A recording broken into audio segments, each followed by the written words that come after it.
Hi, good afternoon to everyone. I just want to share to you about how do you know that you're raising a child with bad attitude.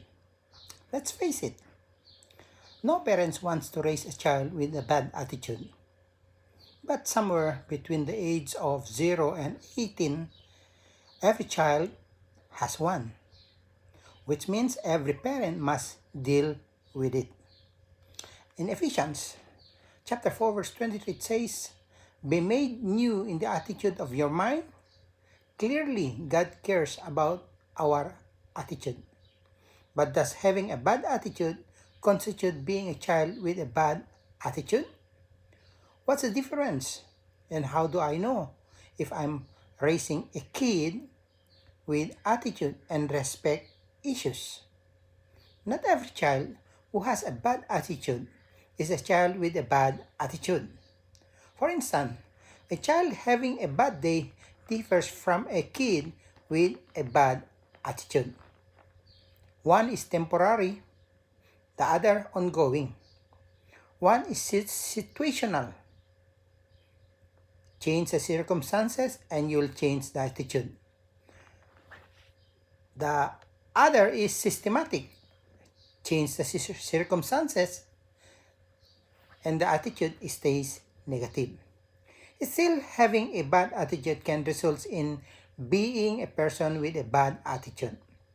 If not dealt with properly, how do you know if your child is sliding into the murky waters of major attitude and respect issues? I'll give you some signs that you are raising a child with a bad attitude.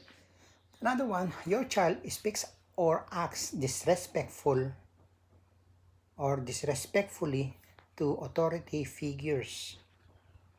Bad attitudes often show up in unhealthy behaviors toward those in authority. Think parents, teachers, and coaches. It can present aggressively through verbal confrontations or ongoing conflict. More subtly, it can show up passively. A child ignores instructions or uses a disrespectful tone of voice. If you notice any of these behaviors, it's important to correct your child's perception of authority, beginning how he or she relates to you. Parents do their kids no favors when they criticize authority figures like the other parents.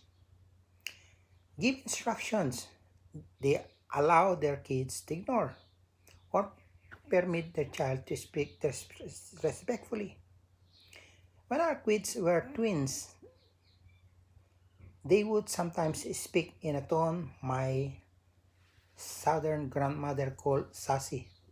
It's tempting to punish this type of behavior, and sometimes it's needed, but often a more effective approach is the do-over.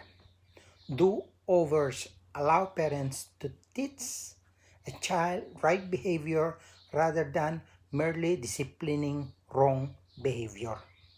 When my kids gave me the sassy tone, I calmly told them to speak to me again with respectful tone of voice. Full disclosure, some days they had to repeat themselves a dozen times. Did it drive them crazy? Yep. What parental correction doesn't drive a 13-year-old crazy?